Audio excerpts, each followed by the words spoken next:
মস্তকে আমার কৃতজ্ঞতা প্রণাম অভিনন্দন এবং শ্রদ্ধা জানাচ্ছি। গুরু পূর্ণিমার এই পবিত্র দিনে আমার অগ্রজ এবং প্রবীণ যারা রয়েছেন তাদের সকলকে আমি বিনম্র চিত্তে আমার শ্রদ্ধা কৃতজ্ঞতা জানাচ্ছি। সমবয়সী সতীর্থদের অভিনন্দন, শুভেচ্ছা, ছোটদের ভালোবাসা।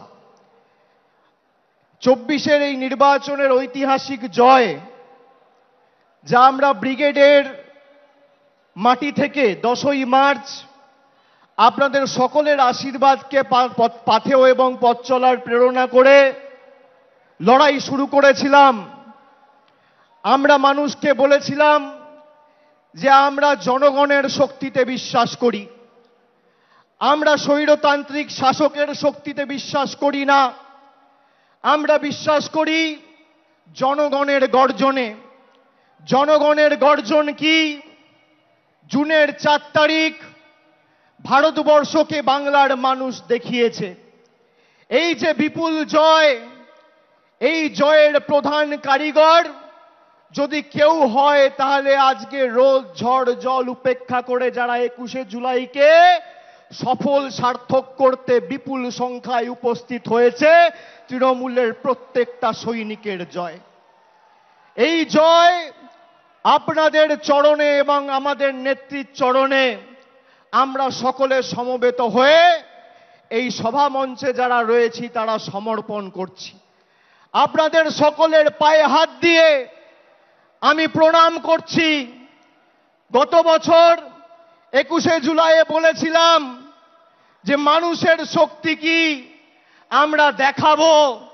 আমরা 24-এর 21শে জুলাইয়ে বিজেপিকে ধুয়ে মুছে বাংলা থেকে সাফ করে দেখিয়েছি। আগামী দিনেও আমাদের প্রস্তুত থাকতে হবে। এই বিপুল জয় বাংলার মানুষের আশীর্বাদ, ভালোবাসা, সমর্থনকে আমাদের হৃদয়ের মণিকোঠাতে রেখে আমাদের আরো বিনম্র বিনয়ী হতে হবে। আত্মতুষ্টির কোনো জায়গা নেই। বিজেপি এই ধর্মতলায় 2015 সালে সিদ্ধার্থনাথ সিং, অমিত শাহ মিটিং করে বলেছিল ভাগ মমতা ভাগ, ভাগ তৃণমূল ভাগ। আজকে বিজেপি নামক রাজনৈতিক দলটাকে বাংলার প্রত্যেকটা প্রান্ত থেকে বাংলার মানুষ প্রত্যাখ্যান করে, ভাগিয়ে ঝেঁটিয়ে বিদায় করে ভারতবর্ষে প্রধানমন্ত্রী নরেন্দ্র মোদীকে উচিত শিক্ষা দিয়েছে। এবং এই জয়ের যারা মূল কারিগর, তৃণমূল কংগ্রেসের সমর্থকের সাথে সাথে সমস্ত দেশ জুড়ে, সমগ্র দেশ জুড়ে এক মমতা বন্দ্যোপাধ্যায়, 2 অখিলেশ যাদব। আগামী 10 মিনিটের মধ্যে তারা দুজনেই আমাদের সভা মঞ্চে সশরীরে উপস্থিত হবে। আমি আপনাদের বলছি, আমি খালি আপনাদের বলেছিলাম বুক চিতিয়ে লড়ুন, বাকিটা আমরা লড়াইয়ের ময়দানে বুঝে নেব। বিজেপির নেতারা তৃণমূল কংগ্রেসের সাথে লড়াই না করতে পেরে মানুষকে লাঞ্ছিত, নিপীড়িত, বঞ্চিত, শোষিত, অত্যাচারিত, অবহেলিত করে গরিব মানুষের 100 দিনের টাকা বন্ধ করেছিল। তারা এমনকি এখনো পর্যন্ত 100 দিনের টাকা বন্ধ করে রেখেছে।